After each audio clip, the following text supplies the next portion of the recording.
Good morning, everyone. Welcome back to our weekly stock market update brief. This is where I do analysis on the overall market and MAX7s, as well as looking at the support and resistance levels. I've been looking at sector datas, sentiment datas, as well as dark pools. And let's get started with sector data. So overall in the week, we pretty much end up green. We kind of opened just closed pretty much where we started on Monday with that gap up. So we didn't move much further than that due to financial sectors being pretty weak. We had that huge drop on the regional banks on Thursday. As you can see, financials pretty much closed flat. Although tech did close really well, so it held up the market. So overall, market is still holding up. Nothing too red flags. We'll be looking at the technicals after this at the moment. And for sentiment data, there's a little bit kind of broken, right? We were at extreme fear yesterday when everybody was panicking. I mean, we had one red day, right? This is just like 2.7% day, right? It's not like we broke supports or any kind of serious supports and we're like trading, 10% lower or something. But that being said, right? Usually when this goes to extreme fear, it's a indicator to potentially look to buy the dip. But at the moment, it's not really working that well. I would say you use this more with the sentiment data, right? If everybody starts to flip to the bull side, where I talked about this last couple of weeks, right? I was saying, okay, now people are starting to all flip to the bull side, and all of a sudden, when we get a little bit of the bears, right? Then we got that huge drop. So, and then all of a sudden, everybody's bearish again, right? So, is the market going to continue to squeeze higher because of that? We'll have to see what the price action for next week is going to be. That's may potentially be a case, right? If everybody starts to become bears, right, all of a sudden, right, this drops 12%, and you got more bears now. So market may potentially squeeze one more leg up, potentially stop all of them out, then drop again. That could be a potential scenario as well. Price action is currently holding support, so that can be a scenario. So I have to keep an eye watching that. All right, in terms of earnings, there's bigger names are Netflix, Tesla, Intel, some couple semiconductors, right? TXN and Intel will give us more clues how the semiconductor sector will lead us. And IBM will be reporting as well. Let's take a screenshot of any of this. And let's take a look at dark pools. So we got ARK F FinTech funds getting a huge #1 print here on Friday. I'm going to guess this is probably a sell. This is the weekly chart. So essentially, you guys remember if you guys are trading here, we got that 2022 huge run up, right? And then once we see that breakdown first of all these hype names, sectors, and everything, that's kind of like where that bear market came in. So be an eye watch on ARK funds. They're usually more speculative names, and if anything were to drop, they would go first. So we got that huge dark pool here on Thursday. We'll see if there's going to be a sell. I mean, Thursday was a pretty big drop on the regional names, so it does make sense. People are getting out of the fintechs, so we'll see if this continues to downside. And most importantly, for if your overall market, right, SMH is always the leader who's leading Qs.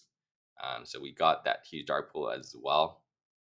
A lot of cluster of dark pools here this week, so careful on that. You can see a bunch of here 10, 28, 90s, 11, 7s, all around this this high area. So if we start breaking down from here, then that would probably be a sell as well. But like I said, dark pools can overshoot. Sometimes it can go higher than the dark pools for a bit before coming back down. So don't just blindly short. You guys see dark pools. In terms of data, government is still shut down, so I don't even know if we're good at these, but we'll take it one day at a time.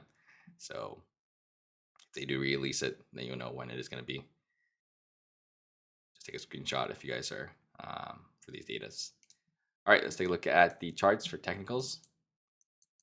So for me, we got that Trump back and forth with all that kind of tariff here and there, and negotiating there, and okay, not anymore, and he's doing this and that, yada, right, back and forth, which is kind of similar to the price action, right? So pretty much what he's saying now is starting to affect the market versus, if you guys remember, after this entire move up. Remember, there was times where he talked about tariffs, and then market just doesn't even care at all, and it just continues to go up, up, up, up, up every day.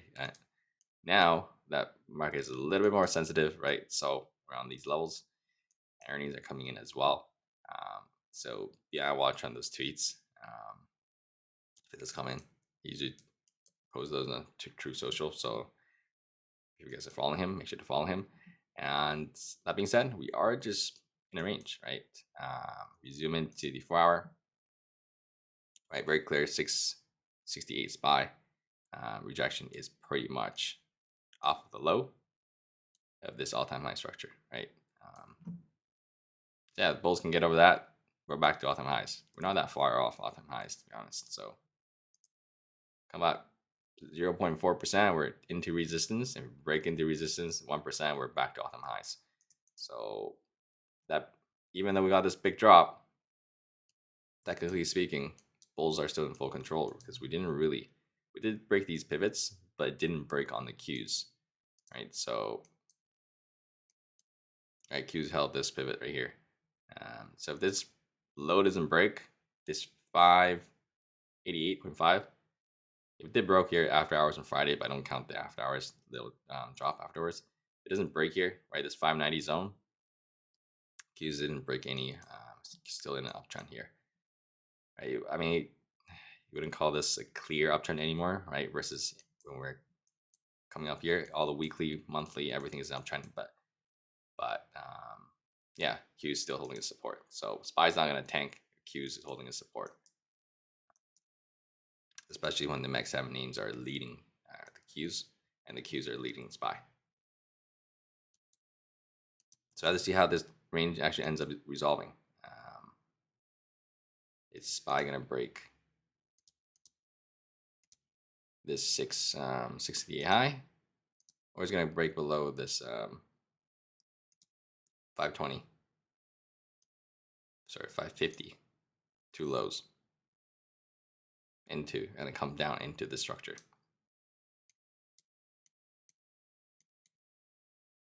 Those are key things to watch, as well as the financial sector going to continue to weaken, right?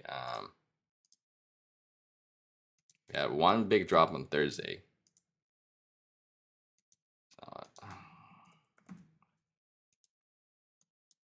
Right.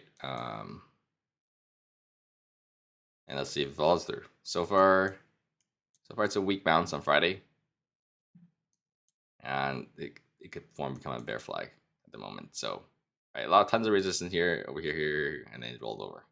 So you can see all these upper wicks as well. So if it does roll over, continue more. I want to see it break essentially $51 for into this pivot and this whole structure here. Right now it's holding support, right? This low was marked off this high. So it's very clear bulls are still defending most of its supports everywhere in every sector at the moment. So still no huge red flags at the moment, but if financials start to break this 51.6 mark, that opens the door into this structure. So essentially this 51 and $51 and this 51.5 is the gateway into this structure. So if this breaks down, right, and semiconductor also breaks down as well, it's going to create a lot of downsides on the Qs from the semis, right? Semi is going to bring the Qs down, and then the financials is going to bring SPY down. So that's why when real pain comes in, right? When all sectors are red, not like you still get those rotations every week. We know how we talk about rotations every week, where sectors are still rotating and market is just holding up. That's when we get the real pain, is all the sectors are leaving the markets. So keep on watch on these sectors, especially after the regional news on Thursday, raising a little bit of a red flag. Make sure to keep these sectors on your list. In terms of the Qs, talked about this earlier, where I said 590, if it doesn't break, bulls are absolutely fine, right? You zoom to the weekly charts. This is just a healthy weekly consolidation. Just a weekly higher low, right? Big wop, puny higher low, barely can even see if it's even higher or low, but it is a higher low, obviously a little bit higher. The uptrend confirm, another higher low, another pivot being set, higher low, another higher low, higher high, and this could just be a healthy consolidation. Weekly higher low, could be another higher high. So that being said, it's not as clean as it used to be. So, and it's kind of like this: there's a tightening range, bull flag, breakout. I wouldn't call this. I mean, it's still a tightening range, right? So we'll see which way it ends up breaking. So Friday is essentially Friday's high and Friday's low. It's the key battle zone for bulls and bears. See which way they want to break this down into. I think obviously the earnings is going to dictate the direction of it. We'll have to see how the MAX7 reports. Excuse my loud fan. Just the laptop is just fanning. But yeah, so obviously the MAX7s will dictate the direction of where Qs is going to head to. So we'll have to see how they report the earnings. But for now, technical wise, honestly, no red flags. Right? Bulls keep defending these levels. Like, see, very, very clear. Like, you don't just see double bottom to almost the tick for no reason. And so yeah, I can see bulls are clearly defending, and bears are clearly defending the high, hopefully all-time high structure here as well. We just get a tiny bit of a gap up back to all-time highs. So it's like a 1.3% outweigh. So thanks being, we still favor the bulls at the moment due to all the longer term time frames, monthly, weekly, are still intact for bulls. All right, so let's take a look at the MAX7s to give us more clues how the Qs is going to shape up. So Meta still lead bear, I guess, because it's still a lot weaker than its peers. Really not doing anything for the last 2 weeks other than bear flagging almost. Yeah, I'll call this still a weak bounce. Right, we bounced maybe to like 40% of this whole move. So we can't get over this 732, which is the gateway low of this structure. Right, we can't get over here. We're not coming back up to. If we do get up over here, we're gonna come back to test 764. If it continues to reject below this level, we're gonna come back down to test the 698 700 mark, which is the support. Right, very clear weekly support here. Our highs, resistance, back test, active support, breakout. Right, so now we're coming back down below it again. So this level is going to act as support. So for bears to get another flush down, you want to crack the 700 mark and the 692 mark. Then you'll have an easy flush to roughly 659. Right, if you guys look at the volume, see how much volume here is, all these supports, this whole structure here is acting as support at the moment. So if this breaks down, there's not that much volume here. That means it should be an easier clear, which also shows in the price action here. This is just one straight move up, but there is still structure here a little bit. So it should be an easy clear if we get red days in the market overall. If Qs get a big red day, Meta should come flush to a 659. I mean, not like one day, but you guys get what I mean. So the bears can crack the 700 mark, right? 659 is on the table. All right, let's look at Tesla. Honestly, I wouldn't even touch this at the moment, right? It's too hard to even go either long or short at the moment, right? It's like chip chop every single day, and we're still in the same cluster at the moment. So wait till it resolves itself, really. 6411 is the support. I talked about if bears can break below here, there is really nothing between 411 and 336, right? Literally gaps and one candle, really no volume, except a little bit over here, right? If it wasn't here, this little area would have been like puny volume. Um, so bears can crack here. There's a solid chance it can flush to 367 pretty quickly, especially if you're getting fear in the market. Um, at the moment, it's still holding up, right?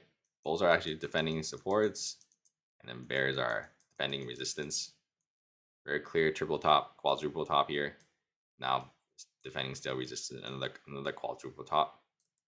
So let's see where it wins out. If we do break above here, this 441 quadruple top, right? It's gonna. There's not much resistance after that. There's a few candles here, so we're probably gonna come up and test this 460 zone.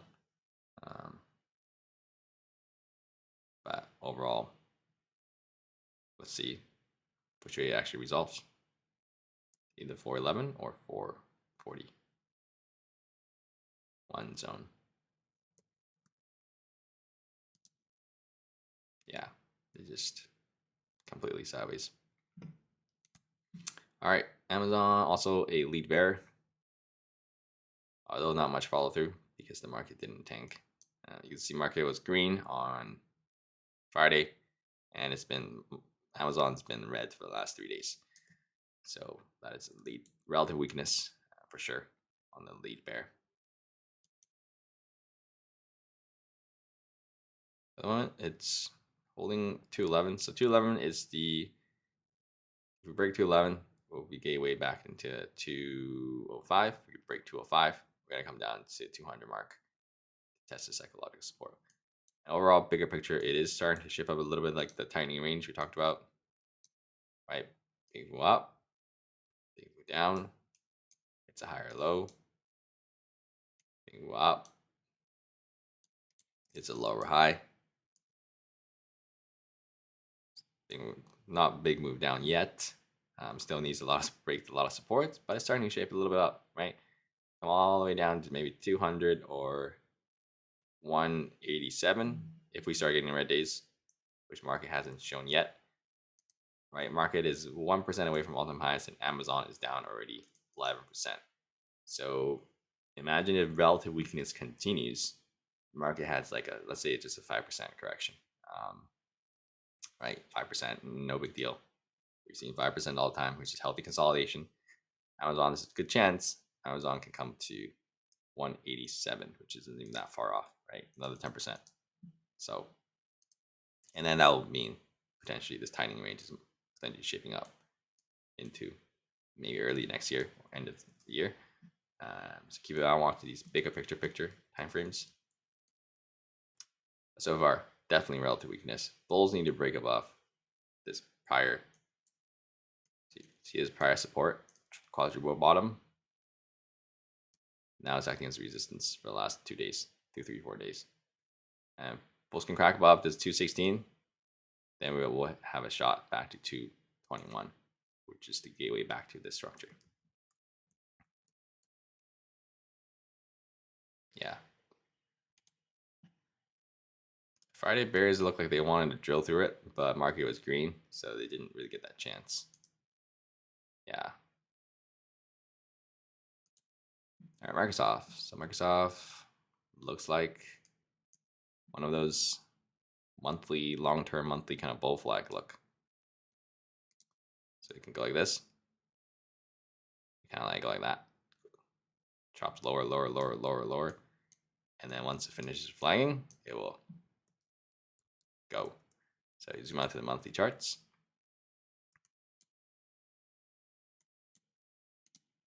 Measure from bottom move to top move. Right, we are still well above the bull flag mark, which is this yellow box. So it can just continue to flag at the moment, right? And then wait until market gives us a direction, and maybe this will come into like, let's say December, and next thing you know, we go. December, that would just be a couple months actually. So it'd be like this, kind of like this, 2 months, and then she get that move, that or something like that.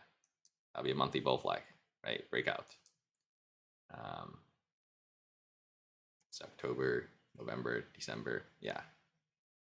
So, or maybe it'll just keep on flagging and we get a big drop on in January. That's only a 7%. So let's just say healthy consolidation to January, and then we move up. So, anyways, that's just still quite long. So take it one step at a time. Clear support, sorry, clear resistance, 517. Super clear. Reject, reject, reject, reject, reject, reject, reject, right? And this resistance is pretty much just this structure. Support. Bulls are defending support just like the Qs, right? We're just in the zone, literally. You can see all these lows, 507. So we'll see which way these breaks. So Microsoft will also help resolve that Q sideways range as well. See which way Microsoft ends up breaking. I don't really see Microsoft making all-time highs, to be honest, right now.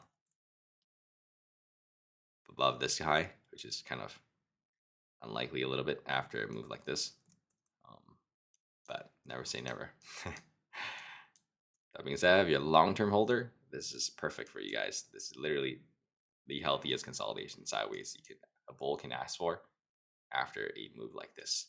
So yeah, 63% insane, and still just going sideways. That being said, the market has not pulled back yet at all. I wouldn't even really count this as a pullback, right? We're literally 1% off all-time highs. So we'll see how Microsoft holds up. If we do get a healthy consolidation coming soon or any kind of pullbacks, at the moment it's super healthy. And you have Google, right, making new all-time highs on Thursdays. So no huge red flags at the moment at the market. A couple of weaker names, right? Meta, Amazon is definitely relatively weaker compared to its peers. But then when you have intra-sector rotation, which is rotation between big tech names, the market is not going to roll over, right? You want to see all 7 Meg 7s in the red and being weak. That's when you get that weakness in the market. That being said, we did look at Meg 7s, right? That dark pool, that double top that we talked about a couple of weeks ago. Right, this is the 5x leverage Meg 7s. That's not the one I want. I think they just released it, that those 5x leverage ETFs this week or something. Wait, where's my megs? Yeah, be careful on those, right? 5x, you don't really need that much downside, and your account will be gone 33%. A third of your account. Right, if the market drops 6%, you're down 30%. So yeah, it's really nice actually when it's like trending like this. What we had pretty much what we had from right this tariff low all the way April to pretty much right now. But for them to release the 5x now, where it's things are getting a little bit choppy and sideways, right? That's like the worst time to get in those leverage either side, right?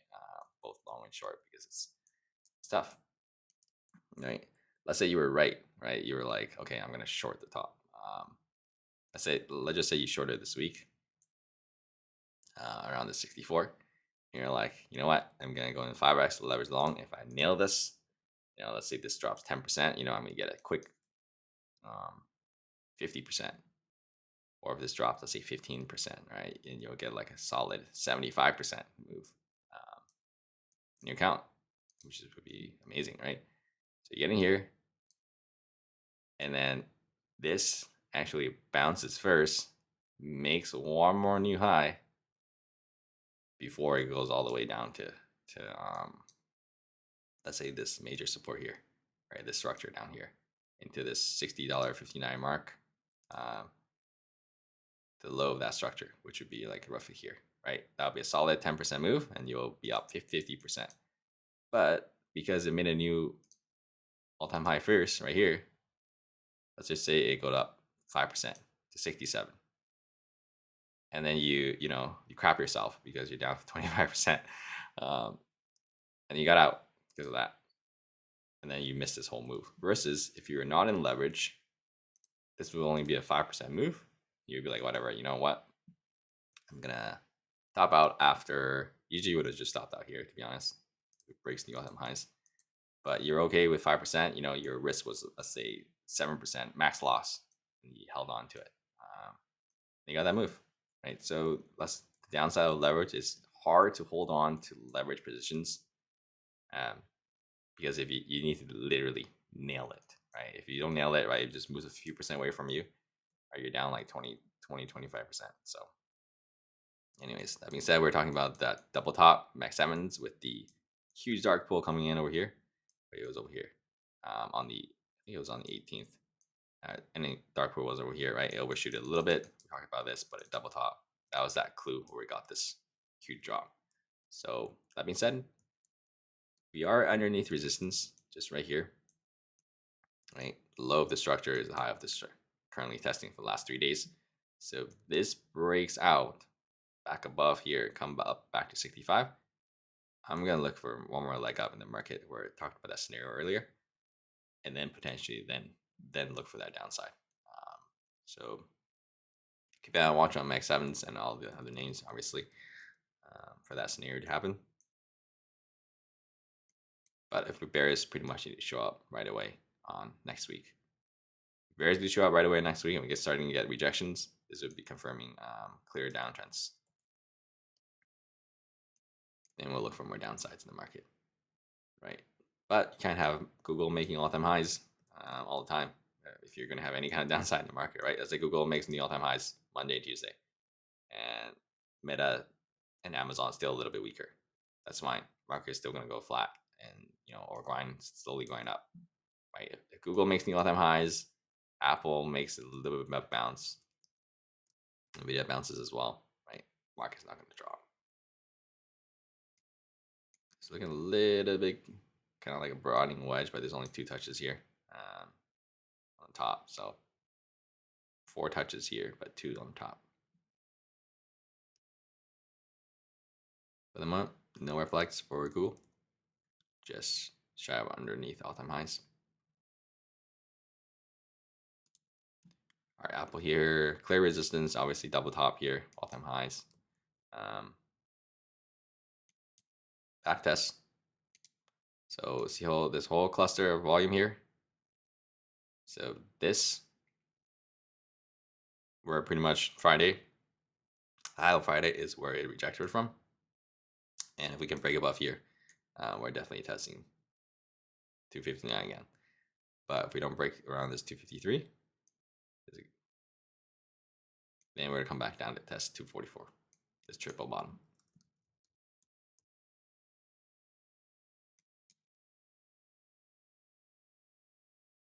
Yeah, very clear. Chip chop range, just like the Qs. All right, let's take a look at Nvidia. So I know like a lot of people are saying we finally broke out of this range, this resistance in the sideways range. Finally broke out here, and it got no follow through. Right, so and then we coming back when we back tested here, cracked through it. Now we're below here.